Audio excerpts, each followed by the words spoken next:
Hello and welcome to Comprehension Points video Snark. This video series isn't an audiobook. If you thought that it was, please stick around and learn some reading and listening comprehension skills. I read books, discuss what went wrong and how they can possibly be fixed. I'm continuing my read through of Game of Sunken Places by M.T. Anderson. Not the first video, go check out the others. Links are posted below. Chapter 12. At the end of the previous chapter, I thought that the boys would run back to the house, but now they head for the previously identified Roman-looking temple. It's literally a bunch of pillars holding up the roof and some old artwork all over it. They look around for a staircase to take them to the underground city and spend the better part of 2 pages dusting the floor off in search of it. Why? They seem to think that this is going to be their big discovery, but the problem is that there's still 3 more chapters of part 1 and a whole other section, and Lord only knows what's in the rest of the series. They find an old flame lamp, manage to light it before they descend. Down there they find a boat, but both boys are reluctant to get close to the water. Something about reading too many comic books where monsters rise up from murky waters to attack the heroes. Normally I'd scoff over such things, but they also had tea with a troll earlier, so... Eventually one of them walks over to the boat. Which one? I don't freaking know, nor do I care. Despite the author's attempts to assure us that one is the brave one and the other is the timid yet smart one, they're honestly kind of interchangeable. That's why I keep calling them the boys, because there's literally nothing but flesh-shaped plot blobs at this point. When nothing happens, as I'm sure you probably guessed, the other joins them. They set up the motor, and although the decorative elephants of the motor start to move around, the boat itself doesn't go anywhere. It's at this point that the boys realize that there's no propeller, nor did they see it anywhere. When they get back to the house, Prudence runs around and fusses over them having been out in the rain. It's as though Greg is coming down with something because of his antics. Later, the boys ask Max about the folly outback, which I know what follies are because I've gone to tour agent castles in England before, but would a 12-year-old American boy picking up this book in 2004 know what it is? 2004 being when this book was first published. Max does know of the folly, but kind of dances around the topic. He refuses to issue an exact date and instead subjects them to memory lane. Then he complains about how much money people would spend on follies, which isn't the point of the entire thing kind of in the name itself? Even more later, Greg is full on sick. He lies around feeling sorry for himself and tries to figure out what their next move should be. However, they both feel stuck because they don't know where to even begin to search for the propeller for the boat. Greg attempts to read one of Prudence's books, but they were all, and I quote, 19th century romances. Brian stands at his window and watches as Max talks with the mysterious thing. I say thing because the way that it's described is most decidedly not human.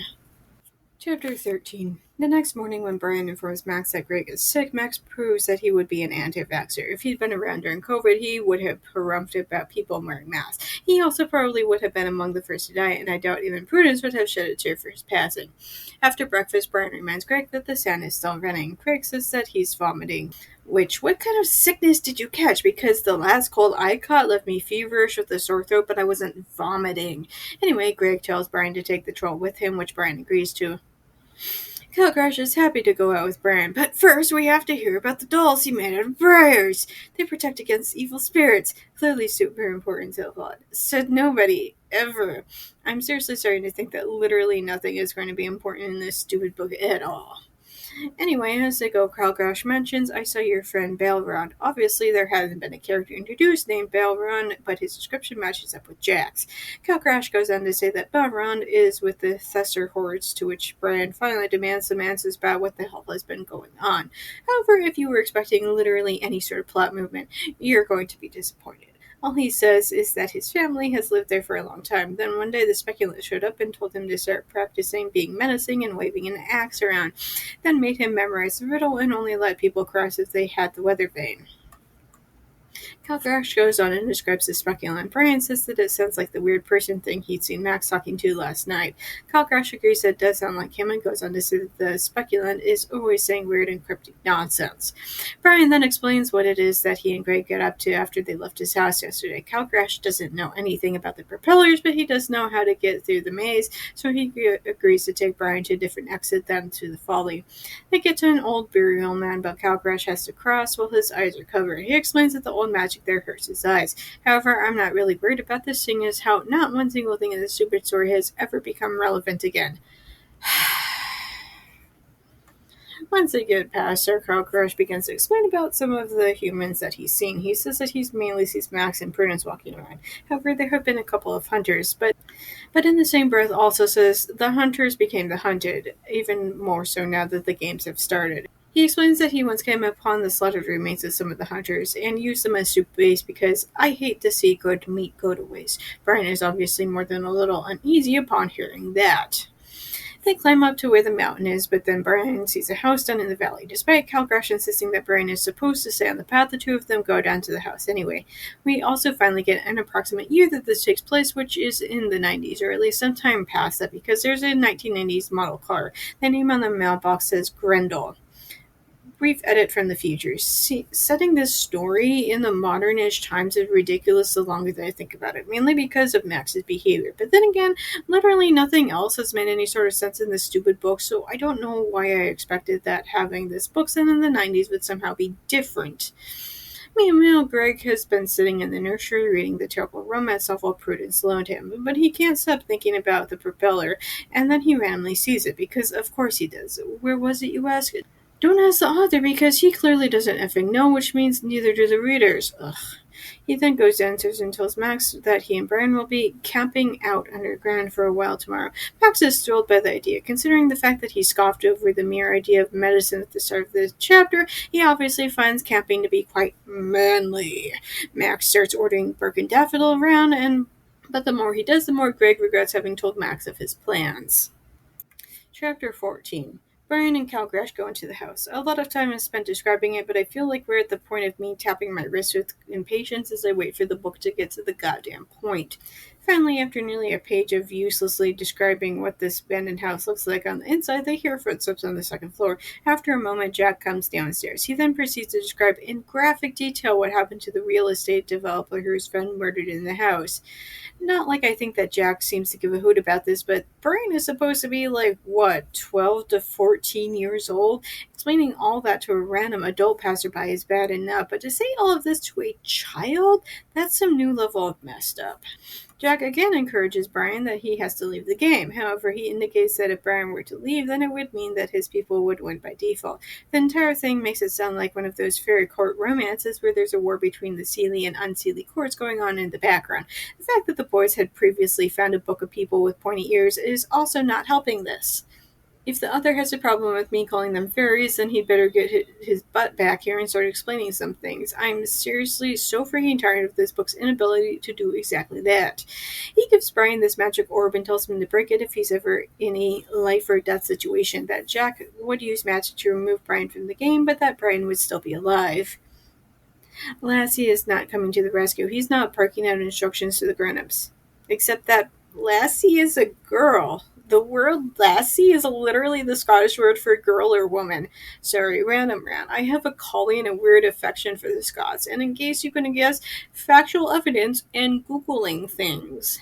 Brian goes back to Max's house where he pulls Greg away from a game of chess against Prudence. However, despite the fact that Brian clearly has actual important news, Greg insists on forcing Brian to see what he found for a propeller. It's an iron pinwheel, which kind of feel like the author should have gone out of his way to actually freaking establish that this was in the room. I'm not even sure if it was even mentioned when they first went into the nursery all of those chapters ago. This is another case of when everything is important, it means that nothing is important. So we tend to overlook stuff that's meant to stand out and be a bit of a hint of it at being actually important. I'm so freaking tired of this. It's only after they've established their plan for the morning does Brian finally begin to explain what happened to him. However, Greg can only crack Lassie jokes, which, wow, good job there, buddy. I love how seriously that you're taking everything. The singular consolation is that at least Brian is taking this seriously. However, if he was actually taking it seriously, instead of child out on a lark, he would have freaking gone home, or be halfway out the door at the bare minimum. At dinner, Greg randomly tells Max that Brian had, and I quote, found your actual house. This sends Max into a flying rage, and he literally caps lock rage screams at Brian that he should never go off of the path. And one question, why he says the good old because I told you to, that's why. Look, we get it. He's a mustache twirling bad guy. Can we please move on? However, Greg is at his limit with his terrible uncle and finally demands an explanation. That Max dragged the two of them up there and is forcing them to do all of this where they're actively in danger, yet has the audacity to yell at them without giving any actual reason. Max does agree that he'll explain things to them over dessert in the other room. Chapter 15. Max sits the boys down and asks how much that they know. Greg says the stuff about Jack, aka Bull Run, about how they know that there was some sort of a war a long time ago. Max agrees with all of this and goes on to explain further that there's a treaty between the Thesser hordes and the people of the Mound of Nuremberger. Sharp-minded people will know that this series is called the Nuremberg Quartet, so my guess is that they're the people that we're supposed to be rooting for. If the boys lose the Nuremberg, people will be exiled forever. The fate of this whole spirit nation depends on whether we win or lose. So, no pressure or anything. I also love how consent was never actually asked. As far as the boys know, they were only invited up to the estate to spend some time with Greg's uncle before school start back up again. Before Max can begin to explain things further, their Thesser hordes show up. Max screams at them that he's told them too much, with the heavy implication that something unpleasant will happen to them if they should remain in the house. One of the boys runs upstairs to grab the propeller. Back downstairs, they want to leave with Prudence. Max insists that she's safe in the house since she's not playing, which, why is that not an option? It's not like the boys actually agreed to play either. The boys race through the woods and eventually hide as various things try to locate them. Eventually a car led by horses shows up. Does the author know that by horsepower they mean the equivalent pulling power of horses and not literal horses, right? That's simply pretentious as anything. Anyway, this guy gets out of the car. At first, the boys think that it's Jack, but the voice is different, and he isn't speaking any language that the boys know. He speaks to one of the flying things that was seemingly hunting for the boys before they both leave. The boys continue on, but there's a little sound and movement all around them, so it's not like they're safe. We finally get some answers and a hint of motivation, but my problem is this is literally the last chapter of part 1. We're now halfway through the book, more or less. We shouldn't have to slog through 15 chapters simply for some hint as to what the frick-frack paddywhack is going on. Thanks for listening to my book Snark on YouTube. New videos are up every Monday, but stick around because I sometimes drop random videos on other days too. Just as a reminder, even if you can't financially support me, there are other ways to help me out. The first is watching this video as well as all my other videos. It's also important to like and subscribe. Finally, you can share this video with all your friends so that they can help as well. If you're already caught up with all of my videos, you can go to Tumblr for my main book. Snark's always free and updated every morning. The only edit to Patreon is to become a member without paying. You'll get access to the same things on Tumblr, but on Patreon. Supporters can have access to so many more book snarks starting at $1 a month. Also, new is a 1-week free Patreon trial, so be sure to check that out. Special thanks to Dawn and Phoebe for supporting me on Patreon already. If you want to hear your name in my video next week, either support me on Patreon or make a one-time donation. Do you like my snarks so much that you want me to snark your writing? I do that too, but not to worry if you feel like you couldn't take the criticism. I also offer regular book editing as well. You can contact me on any of my social media platforms if you have further questions about my editing services, including pricing options.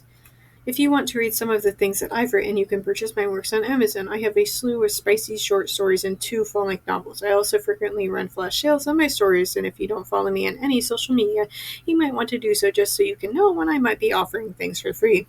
Links for everything will be posted below. See you next week, guys!